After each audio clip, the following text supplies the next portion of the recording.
Murahan-Mu yang besar kiranya Engkau karuniakan kepada kami berkat-Mu, yaitu perjumpaan dengan Tuhan dan firman-Nya sendiri. Kami percaya Tuhan bahwa perjumpaan dengan hamba Tuhan dan khotbahnya mungkin bisa membuat satu buah impresi, entah itu bagus atau jelek, namun tidak membawa hati kami kemana-mana. Kami percaya hanya perjumpaan dengan Kristus yang dinyatakan secara jelas, yang kami bisa terima di dalam imanlah yang akan merubahkan kehidupan kami. Karena itu Tuhan, saat ini kami mendatangi-Mu sebagai Bapa kami. Kami meminta kiranya Engkau karuniakan kepada kami firman-Mu, dan Engkau karuniakan kepada kami Kristus yang kami bisa terima di dalam iman. Terima kasih ya Tuhan, kiranya nama-Mu dipermuliakan. Dalam nama Tuhan kami Yesus Kristus kami bersyukur, kami berdoa. Amin. Bapak Ibu Saudara sekalian, di dalam masa Advent yang keempat ini ya, tema kita hari ini adalah Yesus sebagai pemimpin hidup kita. Saya mengajak kita untuk bersama-sama membuka dari bagian kitab suci kita dari Injil Matius. Matius pasal yang pertama. Matius pasal yang pertama. Maaf Saudara, kedua Saudara. Matius pasal kedua. Saya akan bacakan bagi kita semua di dalam bahasa Indonesia ayat 1 sampai dengan ayat yang ke-12. Matius 2 ayat 1 sampai dengan 12. Sesudah Yesus dilahirkan di Betlehem di tanah Yudea pada zaman Raja Herodes, datanglah orang-orang Majus dari timur ke Yerusalem dan bertanya-tanya, di manakah dia raja orang Yahudi yang baru dilahirkan itu? Kami telah melihat bintangnya di timur dan kami datang untuk menyembah dia. Ketika Raja Herodes mendengar hal itu, terkejutlah ia beserta seluruh Yerusalem. Maka dikumpulkannya semua imam dan ahli Taurat bangsa Yahudi. Lalu dimintanya keterangan dari mereka, di mana Mesias akan dilahirkan. Mereka berkata kepadanya, di Betlehem, di tanah Yudea, karena demikianlah ada tertulis dalam kitab Nabi. Dan engkau, Betlehem, tanah Yehuda, engkau sekali-kali bukanlah yang terkecil di antara mereka yang memerintah Yehuda. Karena daripadamulah akan bangkit seorang pemimpin yang akan menggembalakan umatku Israel. Lalu dengan diam-diam, Herodes memanggil orang-orang Majus itu dan dengan teliti bertanya kepada mereka, bila mana bintang itu tampak. Kemudian ia menyuruh mereka ke Betlehem, katanya, pergi dan selidikilah dengan seksama hal-hal mengenai anak itu, dan segera sesudah kamu menemukan dia, kabarkanlah kepadaku supaya aku pun datang menyembah dia. Setelah mendengar kata-kata raja itu, berangkatlah mereka dan lihatlah, bintang yang mereka lihat di timur itu mendahului mereka hingga tiba dan berhenti di atas tempat di mana anak itu berada. Ketika mereka melihat bintang itu, sangat bersukacitalah mereka. Maka masuklah mereka ke dalam rumah itu dan melihat anak itu bersama Maria, ibunya, lalu sujudlah menyembah dia. Mereka pun membuka tempat harta bendanya dan mempersembahkan persembahan kepadanya, yaitu emas, kemenyan, dan mur. Dan karena diperingatkan dalam mimpi supaya jangan kembali kepada Herodes, maka pulanglah mereka ke negerinya melalui jalan lain. Saya tambahkan di dalam ayat yang ke-23. Setibanya di sana ia pun tinggal di sebuah kota yang bernama Nazaret. Hal itu terjadi supaya genaplah firman yang disampaikan oleh nabi-nabi bahwa ia akan disebut orang Nazaret. Sampai di sini pembacaan Alkitab kita. Saudara sekalian, sekali lagi ya, tema kita hari ini adalah Yesus sebagai pemimpin hidup kita. Dan nats yang kita baca itu diambil dari kutipan dari kitab Mika pasal yang kelima dan 2 Samuel pasal yang kelima, yang sama-sama diambil oleh Matius di dalam Matius pasal 2. Jadi kalau kita perhatikan di dalam Mika pasal 5 ada catatan itu, engkau Betlehem tanah Yehuda, engkau sekali-kali bukanlah yang terkecil. Ada beberapa terjemahan yang berbeda-beda, tapi itu dari kitab Mika, saudara. Setelah itu ada ucapan, saudara, yang akan mengembalakan umatku Israel. Itu dari kitab 2 Samuel. Dan kedua kitab tersebut, baik 2 Samuel dan juga Mika pasal 5, dijadikan satu oleh Injil Matius di dalam bagian ini. Maka, saudara, hari ini ketika kita bersama-sama mengantisipasi ya, menantikan Natal, Yesus sebagai pemimpin kita akan mencoba untuk membentuk pengharapan kita. Sebetulnya pemimpin seperti apa yang disajikan di dalam kitab suci? Pemimpin seperti apa yang saat ini kita nantikan kedatangannya itu, saudara. Saudara, kalau kita perhatikan di dalam Injil Matius sendiri ya, kita akan mendapati bahwa pemimpin Israel yang hadir di dalam dirinya Yesus ini bukan sekedar pemimpin. Dia adalah pemimpin yang tidak melanjutkan kepemimpinan yang lama, tapi dia adalah pemimpin yang mengambil alih kepemimpinan yang lalu. Betul ya, saudara ya? Jadi kalau kita melihat ya, pemimpin itu kan bisa ada beberapa tipe ya. Salah satunya adalah pemimpin di dalam pergantian yang smooth. Dari bapa kepada anaknya itu adalah pergantian yang lancar-lancar saja, saudara. Jadi menggantikan kepemimpinan dengan melanjutkan. Tapi ada juga pergantian kepemimpinan yang meliputi pengambil alihan, saudara, take over. Dan kalau kita lihat ya, Yesus sang pemimpin yang digambarkan dalam Matius pasal 2 bukanlah Yesus yang melanjutkan kepemimpinan yang lama. Dalam hal ini kita melihat rajanya itu Raja Herodes, dan Yesus tidak melanjutkan kepemimpinan Herodes. Kita bisa melihat itu ya dari satu buah kebijakan politik yang sebetulnya tidak terlalu populis ya. Kebijakan politiknya Herodes ini, ada raja yang akan menjadi saingan saya, maka saya harus habiskan dia. Bayi-bayi sudah umur 2 tahun ke bawah dihabisi semua oleh Herodes. Satu buah kebijakan politik yang tidak populis diambil. Karena apa saudara? Karena pemimpin yang disajikan dalam Injil Matius bukanlah pemimpin yang berjalan untuk meneruskan pemimpin sebelumnya, tapi pemimpin yang mengambil alih. Saudara, kalau kita berbicara tentang pengambil alihan ya, ketika satu buah kekuasaan itu diambil alih, kita akan melihat adanya beberapa perombakan struktur kekuasaan. Biasanya kan begitu ya. Kalau di dalam negara kita, saudara, nggak usah pakai pengambil alihan, saudara, melalui proses pemilu saja, saudara. Itu bukan pengambil alihan ya, satu buah proses yang tidak meliputi clash, saudara. Tapi itu pun ya kita akan mendapati orang-orang yang duduk di dalam pemerintahan nanti akan menjadi orang-orang yang berbeda. Koalisinya seperti apa, nanti yang akan duduk jadi menteri-menterinya orang-orang kira-kira seperti apa. Ya kira-kira kebayang saudara. Jadi pergantian pemimpinan kita bisa melihat biasanya akan diikuti dengan perubahan struktur saudara. Kita bisa bayangkan, apalagi kalau pengambil alihan saudara. Kalau take over saudara, maka itu perubahan posisi itu akan seringkali agak mengagetkan. Wih, yang tadinya tempatnya paling atas nanti justru jatuh paling bawah. Yang tempatnya paling bawah bisa naik ke dalam tempat yang paling atas. Kita diajak untuk ready, untuk siap-siap untuk itu saudara. Karena pemimpin ini adalah pemimpin yang take over, pemimpin yang mengambil alih. Ide itu saudara nanti akan muncul berkali-kali di dalam Injil Matius ya. Kita pasti sering ya mendengarkan frase ini ya. Sesungguhnya yang pertama akan menjadi yang terakhir, dan terakhir akan menjadi yang pertama. Yang terdahulu akan menjadi yang paling belakang, yang paling belakang akan menjadi yang terdahulu. Itu kan ide yang kita semua cukup akrab saudara ya. Dan kita melihat dari sejak awal, kok itu bisa terjadi bagaimana? Karena ada pemimpin yang mengambil alih. Maka saudara, ketika kita bersama-sama mengantisipasi sang pemimpin kita saudara, kita juga diajak untuk bersiap-siap. Kita kira-kira akan cukup kuat enggak di dalam menanggung pengambil alihan ini, di dalam menanggung perubahan-perubahan strukturnya yang mungkin bisa membuat kita agak kurang nyaman, saudara. Saudara, kita akan melihat ya, ada beberapa penempatan di dalam Injil Matius ini yang kita akan rasa, aduh kayaknya penempatannya rada kurang cocok ya. Penempatannya itu agak enggak pas ya di dalam pemikiran orang-orang pada umumnya, saudara. Termasuk jangan-jangan dia ada di antara kita yang juga merasa penempatannya kurang pas, saudara. Saudara, penempatan-penempatan yang tidak pas itu sudah muncul kadang-kadang sangat ekstrimnya, sampai-sampai di dalam tahapan yang awal itu bisa tercium sebagai skandal sudah. Kita akan lihat sudah beberapa ya. Kita akan coba untuk lihat beberapa perubahan struktur yang di dalam kacamata orang biasa ini tampaknya aneh sekali, tampak tidak biasa sudah. Pertama sudah, kita diajak untuk melihat para pemimpin yang mestinya paling siap untuk menerima sang Mesias. Para pemimpin yang mestinya paling siap untuk menerima sang Mesias. Saudara, kitab suci kita menyajikan pertama-tama Yesus itu kan bukan out of the blue ya. Yesus itu kan tidak tahu-tahu datang lalu mengatakan saya bikin agama baru, kan enggak saudara. Yesus dan para murid-muridnya mereka itu agamanya itu sama dengan orang-orang Yahudi yang lain saudara. Kalau ditanya KTP-nya agamanya apa, kolom agamanya ya agama Yahudi. Cuman mereka tentu nggak pakai KTP seperti itu ya. Tapi ya Alkitabnya sama saudara. Jadi dia tidak bikin agama baru saudara. Yesus itu datang sebagai penggenapan janji yang sudah tertera dengan jelas di dalam perjanjian lama. Jadi dia tidak bikin agama baru. Saudara, kalau saudara kita sama-sama melihat perjanjian baru kita dan kita percaya bahwa Yesus adalah dia yang datang seturut dengan apa yang dinubuatkan di dalam perjanjian lama, harusnya orang yang paling siap untuk menerima Yesus ya mereka yang berharap tentang perjanjian lama toh. Mereka yang menguasai perjanjian lama, mereka yang menguasai kitab suci, atau paling tidak mereka yang adalah orang-orang Yahudi. Sekarang kita bisa melihat saudara, Herodes dan juga bisa dikatakan perwakilan Yahudi yang paling top lah saudara. Yaitu siapa? Ini ya, Herodes mendengar hal itu terkejutlah ia berserta seluruh Yerusalem, maka dikumpulnyalah semua imam kepala dan ahli Taurat bangsa Yahudi. Ada imam kepala, ahli Taurat bersama dengan Herodes yang jabatannya adalah raja orang Yahudi saudara. Kita mendapati, ternyata justru orang-orang seperti ini yang paling gak siap. Saudara, Injil Matius ini, kalau kita baca di dalam pasal 2 ya, kita akan melihat ada satu buah pergerakan geografis yang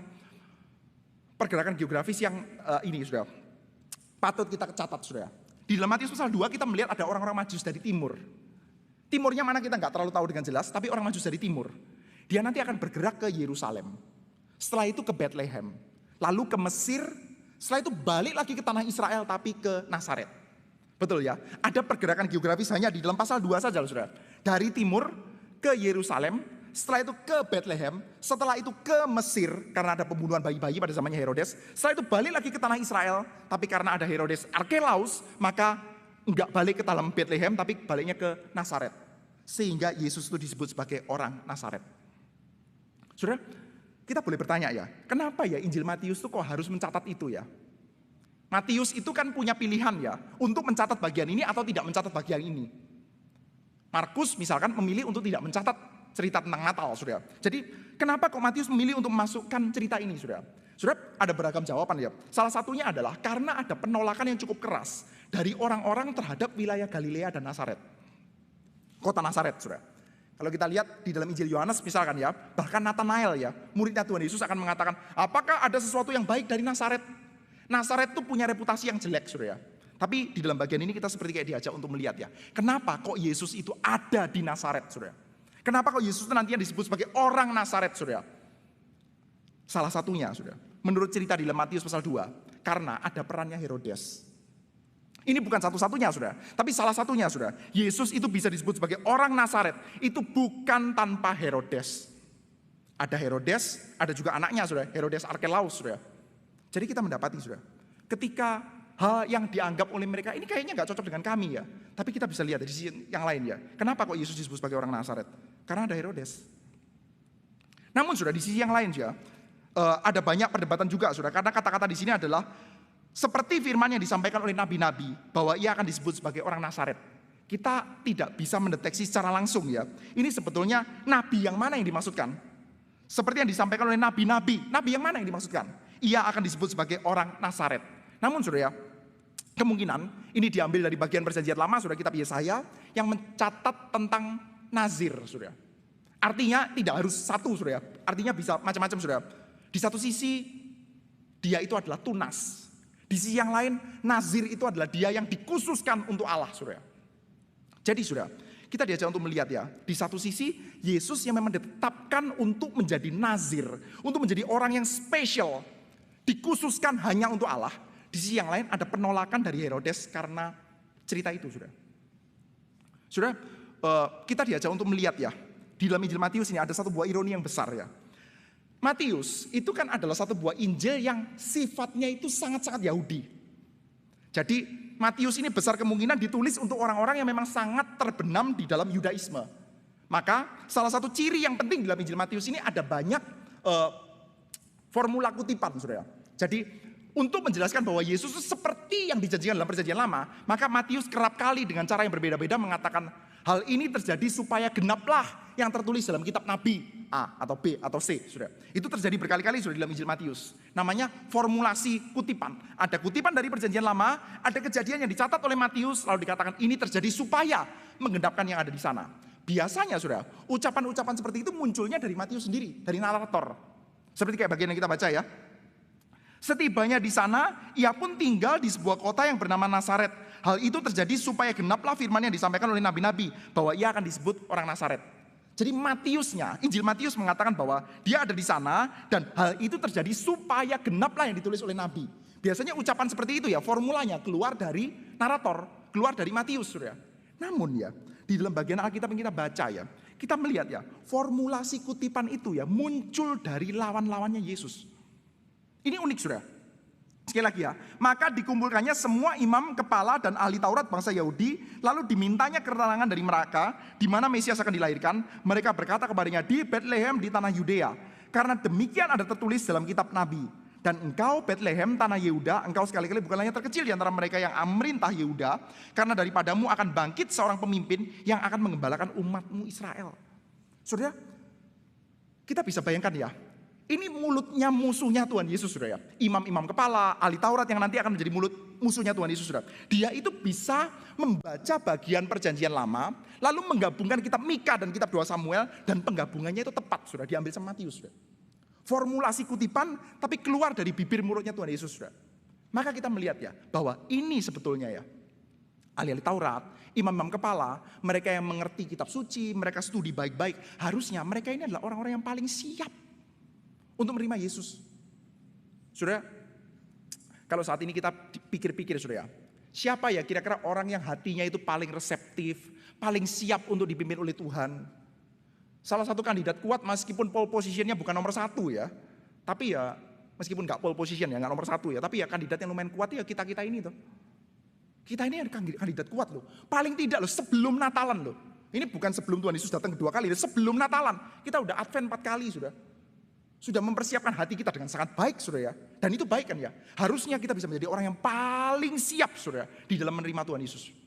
Di dalam menerima kedatangan Tuhan, di dalam menyambut ya, di dalam memiliki hati yang reseptif untuk dibentuk sama Tuhan, saudara. Namun saudara, seringkali ya di dalam kitab suci kita mendapati ada pembalikan seperti ini, saudara. Ketika pemimpinnya datang, dia hadir dengan perubahan-perubahan struktur yang mengagetkan kita. Dan kadang-kadang saudara, kita juga perlu untuk kaget ketika kita mendapati bahwa kita yang mestinya jadi orang yang paling siap ternyata mungkin enggak loh. Imam kepala ini kurang apa lagi saudara? Dia itu melakukan eksegese dan eksegesinya tepat saudara. Dia bahkan dikaruniai, dianugerahi oleh Injil Matius ya. Matius itu dengan sangat baik hati saudara, menaruh di dalam bibirnya musuh-musuh ini saudara ya, ucapan yang benar tentang kitab suci saudara. Di Bethlehem. Ambil dari kitab Mika, kitab 2 Samuel. Orang ini tepat loh. Studi kitab sucinya tepat sudah. Pengharapan kitab sucinya tepat sudah. Well, ada penafsir yang bertanya seperti ini sudah ya. Mempertanyakan pertanyaan-pertanyaan historis lah. Gimana Herodes itu bisa memanggil imam-imam kepala, ahli-ahli Taurat? Memang dia kuasanya seperti apa? Herodes mestinya kan gak sampai punya kuasa sebesar itu sampai dia bisa mengumpulkan imam-imam kepala dan ahli-ahli Taurat sudah. Namun saudara, dalam bagian ini ya kita mendapati imam-imam kepala dan ahli Taurat itu bisa nurut sama Herodes. Kenapa saudara? Kenapa? Kemungkinan ya, ini cuma mengandai-andai saudara, kemungkinan. Karena mereka memang sudah studi kitab suci mereka baik-baik. Dan mereka melihat, this is the time. Ini memang waktunya ini. Ya di dalam momen-momen inilah, seperti yang kita sudah selama ini nantikan selama ratusan tahun, Mesiasnya akan datang. Dan ternyata prediksi mereka betul. Mereka ambil dari kitab Mika, dari kitab 2 Samuel, ternyata prediksinya mereka betul. At least dianggap betul sama Matius saudara. Dicatat sama Matius saudara. Tapi saudara, orang seperti ini ya, menolak Yesus. Menjadi musuh-musuhnya Tuhan Yesus saudara. Kita diajak untuk kaget ya dengan penempatan yang tidak biasa ini. Kenapa kok Yesus disebut sebagai orang Nazaret? Salah satunya karena ada penolakan saudara. Tapi di sisi yang lain saudara, penolakan itu juga berkaitan karena Yesus itu akan menjadi Nazir. Saudara, sekali lagi ya, ini bukan satu-satunya ide. Mungkin juga tunas, mungkin juga nazir. Tapi saya sendiri ingin eksplor di dalam bagian nazir ini saudara. Saudara, nazir itu seperti apa sih? Orang yang dipersembahkan di dalam kaul saudara. Kalau orang Katolik itu bilangnya kaul saudara. Dipersembahkan seutuhnya bagi Tuhan. Itu kira-kira seperti apa saudara? Itu kira-kira adalah produk custom saudara. Produk custom. Khususnya kalau kita itu mau menikah biasanya kan kita punya produk custom saudara. Baju itu kan custom ya. Apalagi yang perempuan saudara. Laki juga mungkin juga ya. Cuman kalau laki kan ukuran biasanya rada melar sedikit, kecil sedikit, agak gak apa-apa saudara. Kalau perempuan kan biasanya ukurannya custom. Saya ingat pada waktu saya masih hampir menikah ya, sekitar 10 tahun yang lalu sudah, hampir menikah ya. Ketika istri saya mau fitting baju, yang nge-fitting baju itu bilang begini, nanti aja fitting bajunya kalau sudah ada deket. Loh nanti gimana itu guntingnya kan waktunya sudah gak apa-apa, mending fitting bajunya nanti kalau sudah deket. Kenapa? Karena dalam waktu 3 bulan kamu mungkin masih bisa bertambah 2 kilo atau berkurang 2 kilo. Nanti fittingnya lain sudah. Pas sudah. Harus plek pas sudah. Custom. Dipakai sama dirinya sendiri pun kalau gendutan dikit sudah gak bisa sudah. Atau dipakai sama dirinya sendiri kalau kurusan dikit sudah gak bisa sudah. Custom sudah. Apalagi dipakai sama orang lain sudah. Nazir. Itu artinya cocok. Fit. Dipakai custom hanya untuk Tuhan. Gak bisa dipakai untuk yang lain. Gak cocok sama dipakai yang lain sudah. Ketika dipakai di dalam bagian-bagian lain selalu ada nggak fitnya saudara. Saudara kita orang-orang di dalam dunia ini ya, kita kan berusaha ya, mulai kecil ya, berusaha untuk gimana diri kita itu suatu kali nanti itu bisa fit dipakai di dalam dunia kita. Kalau bisa kita punya kualifikasi yang sebrot mungkin ya, Semuanya bisa pakai. Perusahaan A bisa pakai, perusahaan B bisa pakai, perusahaan C bisa pakai ya. Kita usahakan ya. Kamu mulai kecil ya. Anak kita suruh untuk punya kualifikasi yang sampai seluas itu kan ya. Les Inggris harus mahir. Mandarin juga harus mahir. Dan itu perjuangan keras untuk orang-orang Jawa Timur sudah ya. Mandarin dan Inggris itu perjuangan keras sudah. Kita kalau orang-orang Jawa Timur ya ngomong Mandarin atau Inggris ya. Di Amerika orang tahu kamu orang Surabaya. Bukan cuma orang Indonesia, kamu orang Surabaya. Logatnya itu susah sudah ya. Tapi mulai kecil, latihan. Mandarin, Inggris, balet, piano, biola, segala sesuatu. Supaya apa? Supaya nanti kamu bisa diterima di mana-mana. Cuman kita lupa satu hal, saudara. Setelah kita tuh bisa fit in, cocok dengan semuanya, begitu, saudara. Lupa, cocok enggak ya dipakai sama Tuhan? Kayaknya bisa atau enggak ya? Enggak kita pikirin. Itu kita pikirnya belakang sekali, saudara. Saudara, hal seperti ini, saudara, bisa membuat kita menjadi orang yang kayaknya ya, mestinya paling siap mengantisipasi kedatangan Yesus. Tapi justru menjadi yang paling belakang. Imam kepala, Herodes, ahli-ahli Taurat harusnya paling siap sudah. Tapi mereka paling belakang sudah. Berbenturan dengan ide nazir. Kehidupan saudara dan saya dipanggil juga sama sudah. Hanya bisa cocok sudah. Dan itu gak enak loh. Kalau kita itu di dalam dunia kita gak laku sudah ya. Gak laku. Kamu terlalu jujur ya. Susah ya kalau terlalu jujur kayak begini ya. Kamu terlalu bersih ya. Kamu terlalu lurus ya. Kamu terlalu saleh ya. Kamu terlalu cinta Tuhan ya. Susah loh kalau kayak begini sudah. Gak bisa dipakai di mana-mana sudah. Itu kan gak enak ya sudah. Tapi ya cocoknya dipakai untuk Tuhan. Maka kita seringkali geraknya gerak sebaliknya, saudara. Kalau bisa di sana ya cocok, gitu kan ya. Anak saya keluar dari perusahaan A langsung dilamar sama perusahaan B. Keluar dari perusahaan B langsung dilamar sama perusahaan C, gitu kan. Belum keluar dari perusahaan C sudah digoda-goda untuk keluar ke dalam perusahaan D. Cocok di mana-mana dan memang sudah sesuai dengan apa yang kita sudah persiapkan sejak mereka kecil, sudah. Cuman sayangnya itu sudah lupa untuk dipersiapkan satu hal. Cocok enggak dipakai sama Tuhan? Yang kayak beginian loh. Cara pikir, cara bercita-cita, cara sedih, cara senangnya kayak beginian, bisa cocok dipakai sama Tuhan atau enggak? Itu enggak kita pikirin, saudara. Maka saudara, kita mendapati saudara, yang tadinya seperti kayak di dalam pole position, imam kepala, ahli Taurat, yang bahkan dipakai untuk menjadi formula kutipan, tempatnya justru paling belakang, saudara. Nanti dalam bagian akhir Injil kita, saudara, tokoh-tokoh ini muncul lagi, saudara ya. Ahli Taurat, imam kepala akan muncul lagi, saudara, dan menjadi lawan utamanya Yesus, saudara, yang kayak beginian, saudara. Ini menjadi satu buah peringatan bagi kita, saudara. Ketika kita mengantisipasi Yesus sebagai pemimpin, saudara. Mari kita siap, ya. Mari kita siap untuk dibongkar, ya. Bahwa kita yang kayaknya paling siap, mungkin bisa menjadi orang yang paling belakang. Sangat rajin dalam studi kitab suci, saudara. Tetapi, saudara, nggak siap untuk jadi nazir, nggak siap untuk dipakai seutuhnya di hadapan Tuhan. Itu adalah kejutan yang pertama, saudara. Seperti kayak tempatnya kayak nggak pas, saudara. Kita melihat yang kedua, saudara. Ada satu buah penempatan lain yang juga kayaknya rada kurang pas, saudara. Yaitu penempatan orang-orang Majus yang menyembah. Saudara, kalau kita membaca cerita orang Majus ini ya, di dalam pasal 2 ini ya, kita kan bisa ada banyak pertanyaan ya. Nah, kita perlu ingat saudara, bahwa seringkali pertanyaan-pertanyaan kita yang dipantik oleh kuriositas modern, itu nggak bisa kita dapatkan jawabannya dari Alkitab kita. Jadi gini, Alkitab kita ini kan firman Tuhan, kita percaya ini firman Tuhan. Kita percaya bahwa Matius itu tidak mengarang-arang cerita. Kita percaya bahwa ini adalah satu buah kejadian faktual, kita percaya itu. Tetapi saudara, Matius itu tidak menulis untuk memuaskan kuriositas kita terhadap kejadian faktualitasnya. Maka ada pertanyaan-pertanyaan yang berkaitan dengan faktualitas yang kemungkinan besar akan sulit untuk kita jawab, saudara. Misalkan ya, orang Majus itu siapa? Kita nggak terlalu tahu dengan jelas, saudara. Lalu berjalan dipimpin bintang, itu kira-kira kayak gimana, saudara? Apa kayak komet jalan cerut gitu kan ya? Terus kita bisa jalan ngikutin bintangnya. Secepat apa itu bintangnya? Kita susah untuk membayangkan, saudara. Lalu bintang berhenti di atas satu buah rumah itu gimana caranya, saudara? Kita kan susah membayangkan ya. Kalau ada satu bintang tinggi sekali kita bilang, ya itu berhenti di bawah rumah ini. Loh apa yang nggak berhenti dalam rumahnya sebelahnya juga?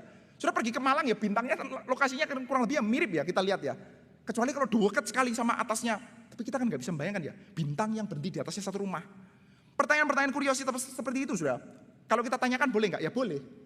Kita pikirkan alternatif jawabannya boleh nggak? Ya boleh, saudara. Cuman ya agak sulit. Karena kita mendapati Matius bukan ngajak kita untuk mempertanyakan itu. Matius, saudara, ngajak kita untuk melihat apa ya di dalam ceritanya orang-orang Majus ini, saudara. Saudara, kita perlu menyadari bahwa penulis-penulis kitab suci kita seringkali bukanlah orang yang paling kreatif sehingga menuliskan sesuatu yang betul-betul out of the blue. Seringkali tulisan-tulisan yang ada di dalam kitab suci kita itu sudah ada patternnya, sudah ada polanya di dalam perjanjian lama. Termasuk, saudara, kelahirannya Yesus itu ada patternnya di dalam perjanjian lama. Kalau kita melihat ya, caranya Matius menceritakan cerita kelahiran Yesus. Kita percaya ini kejadian faktual, tapi cara tulisnya Matius itu, saudara, kan mengajak kita untuk bersama-sama mengingat-ingat ya peristiwanya Musa. Pada waktu Musa kecil, pada waktu Musa bayi juga sama loh. Ada pembantaian bayi-bayi oleh penguasa pada waktu itu, yaitu Firaun. Yesus juga sama kan saudara. Lalu sama-sama sudah ada menyingkir ke Mesir. Lalu sama-sama nanti akan melalui air. Tuhan Yesus ketika dia keluar dari baptisan, sementara Musa ketika bersama dengan orang Israel itu melalui air saudara, lautan yang terbelah itu. Kita melihat ada pola yang mirip saudara dengan peristiwa Exodus. Nah saudara, kalau kita sama-sama bisa melihat ya, kelahiran Yesus itu dipatternkan, dipolakan di dalam cerita Exodus, maka kita juga bisa agak tebak-tebak ya. Kira-kira ya, cerita Exodus yang mana? Cerita di dalam perjalanan pada gurun yang mana Saudara? Yang agak dekat sama ceritanya orang-orang Majus ini. Saya sendiri lumayan convinced dengan ide yang memparalelkan orang Majus ini dengan ceritanya Bileam. Bileam bin Beor, Saudara. Saya coba bacakan sedikit Saudara ya, di dalam kitab Bilangan. Bilangan pasal 24 ayat 17. Saya bacakan bagi kita semua. Ini adalah ucapan Bileam, Saudara. Aku melihat dia, tetapi bukan sekarang. Aku memandang dia, tetapi bukan dari dekat. Bintang terbit dari Yakub. Tongkat kerajaan timbul dari Israel dan meremukkan pelipis-pelipis Moab dan menghancurkan semua anak Set. Itu adalah penglihatannya Bileam bin Beor. Saudara, coba kita lihat ya. Bileam itu diupah, dipanggil atau mau dimanfaatkan oleh Raja Balak untuk mengucapkan sumpah seramah, untuk mengucapkan kutuk kepada orang-orang Israel. Tapi terjadinya justru Bileam ini nanti akan memberkati orang Israel. Kita tahu kan ya cerita itu dalam perjanjian lama ya. Bileam dengan keledainya yang bisa khotbah dan lain sebagainya. Keledai bisa khotbah, saudara. Nah itu kita lihat ya cerita dalam perjanjian lama ya. Bileam itu dipanggil, mau dimanfaatkan oleh Balak.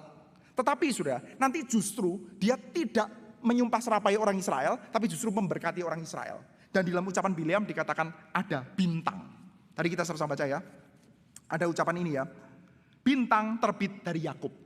Dan kita melihat di dalam ceritanya orang Majus, saudara. Dia berjalan mengikuti bintang. Dan orang Majus ini adalah orang yang mau dipakai oleh Herodes untuk menghabisi Yesus.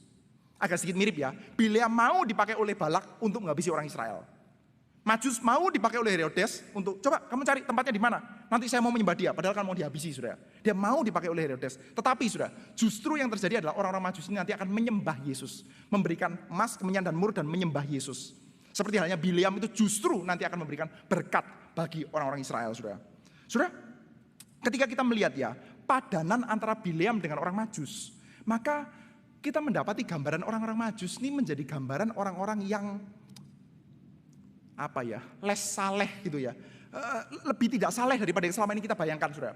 Selama ini dalam tradisi Kristen kita ya, dalam Christian piety kita, saudara, gambaran orang-orang Majus itu kan senantiasa positif ya. Gambaran orang-orang yang datang dari jauh menyembah Yesus, lagunya juga bagus ya. Kami raja dari timur datang membawa persembahan buat raja dan sebagainya. Semuanya bagus, saudara. Tapi saudara, kalau kita melihat padanannya dengan ceritanya Bileam, jadi nggak sebagus-bagus itu kan, saudara. Jadi nggak bagus-bagus amat. Bileam itu dalam tradisi Kristen kan dihayati sebagai orang yang memang jahat ya, saudara. Ya dia dipakai Tuhan ya bisa memberkati orang Israel, tapi kan dia ini yang musuhnya orang Israel sebetulnya, saudara. Namun kita melihat ya di dalam bagian ini ya, yang semestinya musuh, saudara. Orang-orang Majus. Di dalam Kisah Rasul kita melihat ya ada Bar Yesus, saudara. Ada Elimas, ada Simon Magus, saudara. Ya kayak begitulah. Saudara bisa membayangkan ya. Gambaran paling gampangnya itu tukang sihir lah. Ya orang-orang yang ahli perbintangan dan lain sebagainya, saudara. Yang sebetulnya ya tidak se-advance ahli-ahli Taurat itu. Dia mengikuti bintang, saudara. Sudah sangat luar biasa sih ya. Mengikuti bintang, mengikuti wahyu umum, saudara. Mengikuti bintang. Ketemu Yesus ya? Enggak ketemu Yesus, saudara. Baru bisa ketemu Yesus setelah mendapatkan nasihat dari imam-imam kepala yang belajar Taurat, saudara. Belajar kitab suci. Baru dia bisa ketemu Yesus, saudara. Ini bukan kandidat terkuat, saudara. Bahkan mungkin kandidat yang paling jauh ya. Tukang sihir. Saudara bayangkan ya, kalau kita ini dalam satu buah kebaktian ini ya. Ini kan kebaktian bisa dikatakan hampir semuanya itu outfitnya agak mirip-mirip lah, setipe lah, saudara. Pakai kemeja, pakai celana panjang, ada pakai blazer dan lain sebagainya. Outfitnya kurang lebih mirip, saudara. Rapihnya ala orang Surabaya loh, saudara. Kira-kira begitu, saudara. Saudara bisa bayangkan ya, kalau ada satu atau segerombolan orang di sini ya, tahu-tahu pakaiannya itu, misalkan begini, saudara. Pakai celana cingkrang, pakai kopiah, lalu jenggotan. Rasanya aneh kan, saudara. Ada sekumpulan gitu kita mulai agak sedikit, rasa nggak biasa aja, saudara. Agak waspada jadinya, saudara. Padahal kan nggak apa-apa kan ya. Apa salahnya orang mau itu dianggap juga rapi kok di dalam tradisi itu. Tapi kita anggap kayaknya aneh ya, saudara. Saudara, kira-kira kita bisa bayangkan, saudara. Orang-orang Majus, ya modelnya kayak begitu, saudara. Kita tidak membayangkan dia datang dengan jubah ala orang-orang Yahudi, saudara. Orang-orang Majus, saudara. Ya mungkin jangan-jangan saudara pakai kalung tengkorak-tengkorak gitu, saudara. Ya kita nggak tahu, saudara. Tapi khasnya tukang sihir, saudara. Magus. Orang-orang yang bukan kandidat terkuat untuk menyembah Yesus, saudara. Namun saudara, kita mendapati ya, yang kayak begini justru datang dan menyembah Yesus. Ada hati yang reseptif, saudara. Ada hati yang bisa humble ya. Datang, lalu sungguh-sungguh tahu ini adalah raja, lalu dia memberikan persembahannya dia, lalu dia menyembah Tuhan, saudara. Ada anugerah Tuhan, saudara, kepada orang demikian. Kalau kita lihat ya dalam Injil Matius kita memang mendapati adanya perombakan yang kayak begitu. Dari silsilahnya Tuhan Yesus dalam pasal pertama saja, kita kan sudah seperti kayak dipersiapkan ya. Nanti ada hal-hal yang kita itu sangat sulit untuk terima. Ada skandal yang kita sulit untuk terima, saudara. Bagi orang Yahudi tidak gampang loh membaca silsilah pasal pertama ini, saudara. Ada nama-nama perempuan yang kalau dicari-cari bisa kita ketemu skandalnya, saudara. Tamar, Yehuda dan Tamar itu, saudara. Saudara, kalau kita lihat ceritanya Yehuda dan Tamar itu kurang skandal gimana, saudara ya. Saudara bisa cari itu skandal yang lebih parah daripada itu susah loh, saudara. Anaknya Tamar itu apanya Yehuda, saudara. Anaknya Peres dan Zerah itu apanya Yehuda, saudara. Peres dan Zerah itu di satu sisi dia adalah anak-anaknya Yehuda. Di sisi yang lain mungkin disebut sebagai cucunya Yehuda, ya boleh, saudara. Ini kan aneh sekali kan, saudara. Saudara tahu kan ceritanya Tamar ya. Tamar itu menikah dengan saudara, anaknya Yehuda. Anaknya Yehuda. Lalu dihukum sama Tuhan karena berbuat dosa, mati, saudara, nggak punya anak. Lalu Onan harus membangkitkan keturunan bagi mati juga karena dia nggak mau, saudara. Shelah nggak dikasih-kasih. Harusnya Yehuda memberikan pengganti untuk membangkitkan keturunan bagi Sekarang, saudara, Yehuda sendiri nanti akan menikahi Tamar, lalu punya anak, saudara. Harusnya itu anaknya juga, saudara. Anaknya Yehuda juga. Jadi panggil Yehuda Pah sekaligus engkong, ya boleh, saudara. Aneh sekali kan, saudara ya. Ya itu, saudara, masuk ke dalam silsilah Tuhan Yesus, saudara. Aneh sekali. Kita bisa ketemu, saudara, Rahab pelacur, saudara. Rut perempuan baik-baik, saudara. Tapi orang Moab. Kita juga tahu, saudara, Moab itu kan sejarahnya juga anehnya luar biasa kan, ya. Anak perempuan yang memperkosa bapaknya itu nanti melahirkan Moab, saudara ya. Dan itu terjadi masuk dalam silsilah Tuhan Yesus. Lalu Maria, saudara. Maria kan saat ini, saudara, di dalam tradisi Kristen kita cerita mulia ya, saudara. Tapi buat mereka kan enggak ya. Buat mereka Maria itu cerita skandal loh.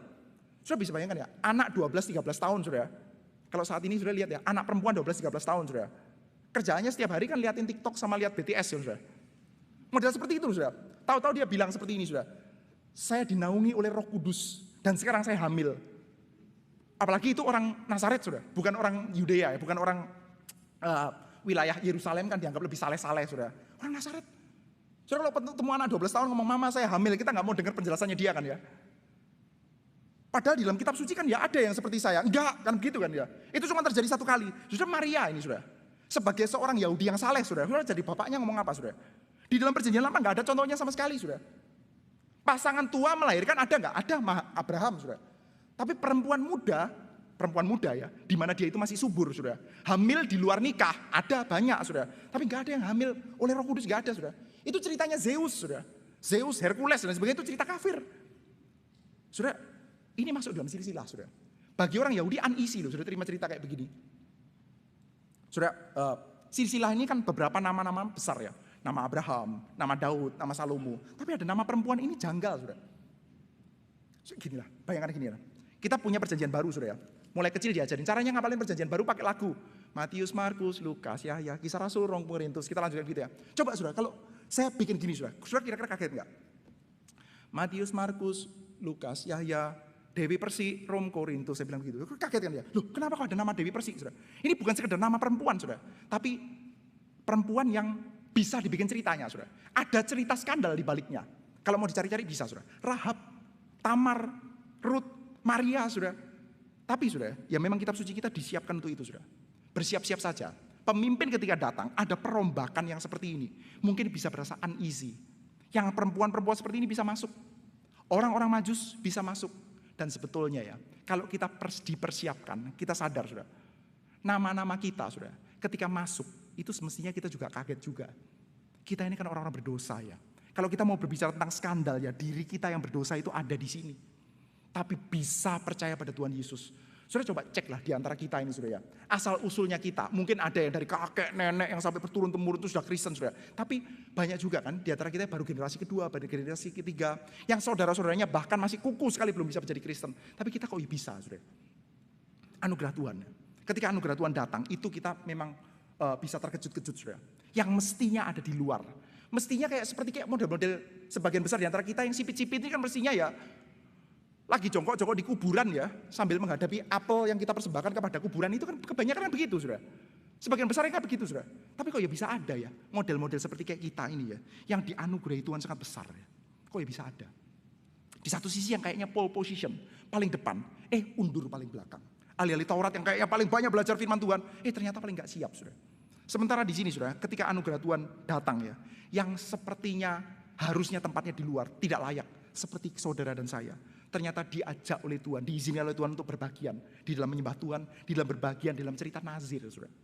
Terakhir, saudara, kalau kita mau cek, saudara, bagian yang sebetulnya menjadi skandal paling besar ya, yang menjadi satu buah tempat yang kayaknya paling gak cocok ya, ada di mana, saudara? Saya pikir sebagian besar di antara kita bisa antisipasi, saudara, cerita Natal itu sendiri ya, kedatangan Yesus Kristus sendiri, yaitu skandal yang paling besar, saudara. Skandal yang paling besar itu bukan bahwa ada orang majusnya datang atau bahwa Herodesnya nggak siap, saudara. Bukan, saudara. Skandal yang paling besar adalah kenapa kok Tuhan mau datang, itu skandal paling besar. Tuhan yang suci, saudara, yang adalah sang raja, pemilik segala sesuatu. Dia kok mau berdiam di antara orang berdosa ya. Dia kok mau ya di dalam silsilahnya itu dihiasi yang kayak beginian ya. Kok mau ya? Kita juga boleh tanyakan, saudara. Dia kok mau ya namanya dia itu ya diemban oleh kita.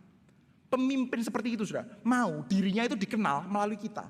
Maka kalau orang bertanya, di mana itu Yesus? Di mana itu Kristus? Ya carilah yang kita bisa saksikan ya di dalam dirinya orang-orang Kristen. Kita ini kan Kristen ya. Kristen itu kan nama yang bukan any nama kan ya. Ini kan nama yang diderivasikan dari namanya Kristus kan ya. Dari jabatan Kristus itu, saudara. Saudara, ini skandal yang paling besar. Tuhan itu ya mau untuk dirinya itu berada di antara dan terasosiasi dengan orang-orang berdosa macam kita. Ini adalah skandal yang paling besar. Saudara, kalau kita lihat ya, di dalam Injil Matius ini sendiri, saudara, dan kita coba paralelkan sedikit dalam perjanjian lama ya.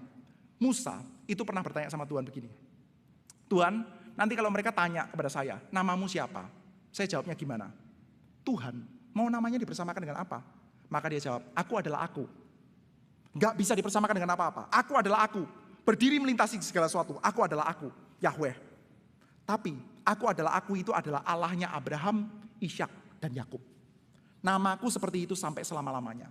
Dan aku adalah aku itu, saudara. Sekarang muncul dalam perjanjian baru sebagai yang menyelamatkan. Yosua, Yehosua, Yesus, saudara. Aku adalah aku, Yahweh, yang menyelamatkan itu, saudara. Jadi kita diajak untuk melihat ya, bahwa namanya Yesus itu ya, aku adalah aku, yang adalah penyelamatnya kita. Artinya dia itu namanya itu mau dikaitkan memang dengan kita, saudara. Itu skandal besar loh. Saudara, gini aja lah, kalau kita agak susah ya, saudara ya.